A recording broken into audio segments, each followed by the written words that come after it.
अब आपको दिखाते हैं कृष्ण जी उर्फ विष्णु जी के बारे में।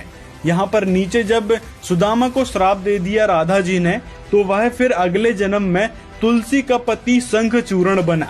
यानी जो सुदामा वाली आत्मा थी वो अगले जन्म में शंखचूर्ण नाम का असुर बना था, जो कि तुलसी जी का पति था। और इस कथा के बारे में शिव महापुराण के युद्ध कांड के अध्याय 31 में भी जिक्र आता है कि शंखचूर्ण जो था वो पूर्व जन्म में श्री कृष्ण जी का भक्त सुदामा नामक गोप था। वह जब छोटा था तो कृष्ण जी के साथ रास लीलाएं किया करता था। अब उसके बाद जो असुर शंखचूर्ण की पत्नी थी तुलसी, जो एक सती थी, यानी अपनी पतिव्रता धर्म का पालन करती थी, लेकिन फिर विष्णु जी ने क्या किया, उस शंखचूर्ण को मारने के चक्कर में तुलसी का पतिव्रता धर्म नष्ट कर दिया, जिसका प्रमाण शिव महापुराण के रुद्र संहिता में भी मिलता है। ब्रह्म वैवर्त पुराण कोड नंबर 631 के अध्याय 19 पृष्ठ 181 पर भी मिलता है।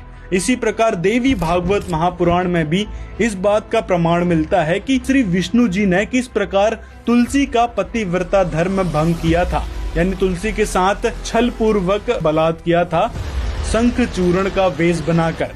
तो यहाँ से प्रेमानंद जी महाराज के इष्ट देव यानी कृष्ण जी उर्फ विष्णु जी का सच उजागर होता है कि ये किस प्रकार अपने मित्र से अपने भक्त के साथ छल करते हैं। अब आप में से कुछ लोग कहेंगे कि इसीलिए तो कृष्ण जी यानी विष्णु जी को छलिया कहा जाता है।